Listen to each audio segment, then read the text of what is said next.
Hello, Richard's family. On behalf of my husband and I'd like to give a little tribute about Pastor Doug.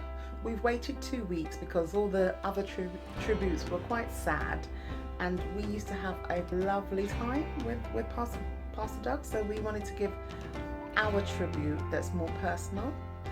Carson's not a camera person, so I'll have to do all the talking, as usual. Well, what do we love about our Pastor Doug? Pastor Doug, we just loved having him as our pastor. Absolutely adored him. And I was able to tell him this before he became ill. And, I told him, I love you. I love having you as my pastor. And so he knew that about me, and I'm really proud about that. But I managed to tell him. Also, he was a human sat-nav. And I am a human sat-nav as well. Take me anywhere one time and I can go back there. So I just enjoyed him turning down the roads in London and just getting out of all the traffic. I thought, oh my gosh, he knows London quite well. And my family called me the human sat-nav, so I was quite proud to meet another sat-nav person. Yes. I've made some notes here. Let me see, what else do we like about him? Sharpness. He was so sharp. He looked at my husband on the first day and said, I know you.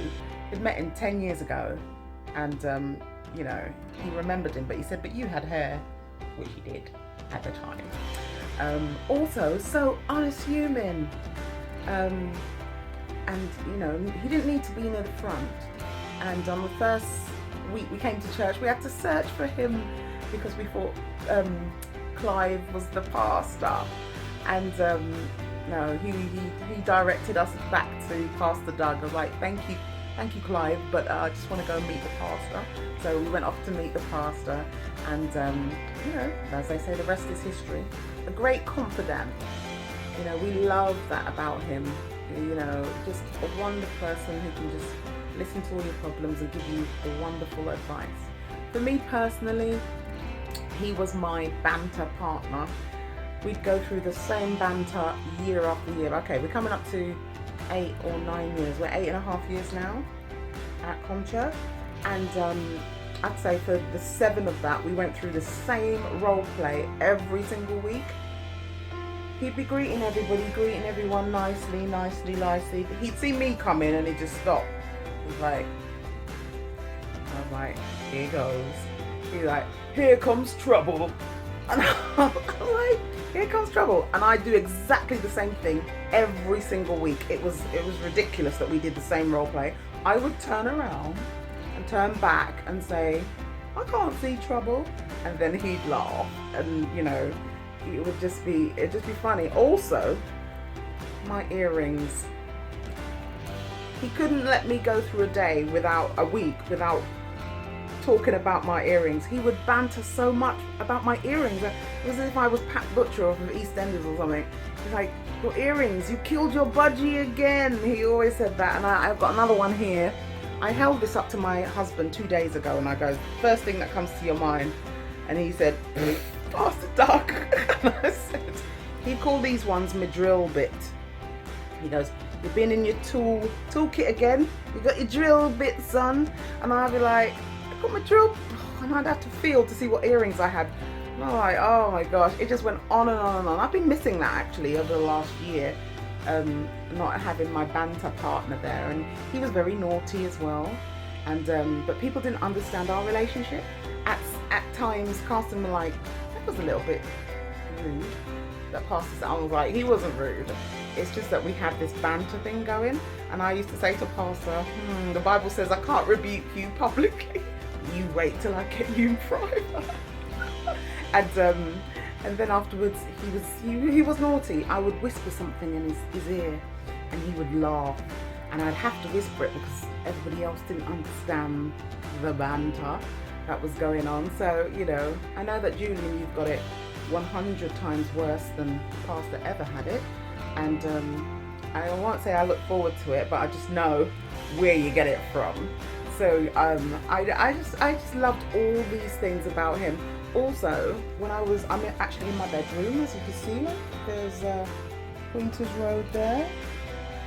Cars going past now, not too many because it's a Sunday, and he came in here and there weren't enough seats, and he said, oh, it's okay, I'll sit on the bed with Michelle.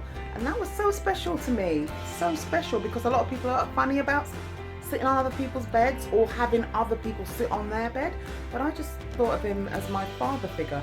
And you know, I knew that he thought of me as a daughter, because sometimes he'd just tell me off and I'd think to myself, hey, I ain't Julian, you know, telling me off like that. And then afterwards, as Helena said once, we'd just be friends again, exactly at the same time the following week.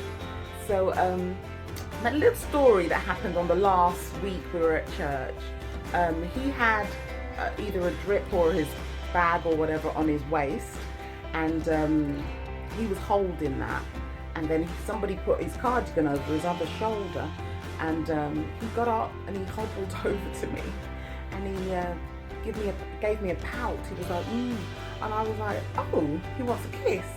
And so I gave him a cheek, and it was the most beautiful kiss in the world. I just didn't know it was going to be my last kiss, but the kiss was beautiful. And my husband said to me, he walked over to kiss you. I said, do you know what? I saw that, but I thought, I'm just having delusions of grandeur here, that he came to see me. But he actually did. And then he gave me his last kiss. So that's going to be my lasting memory of him, the last kiss that I had. And it was a kiss goodbye, but you know, I absolutely adored it, and I will remember it forever.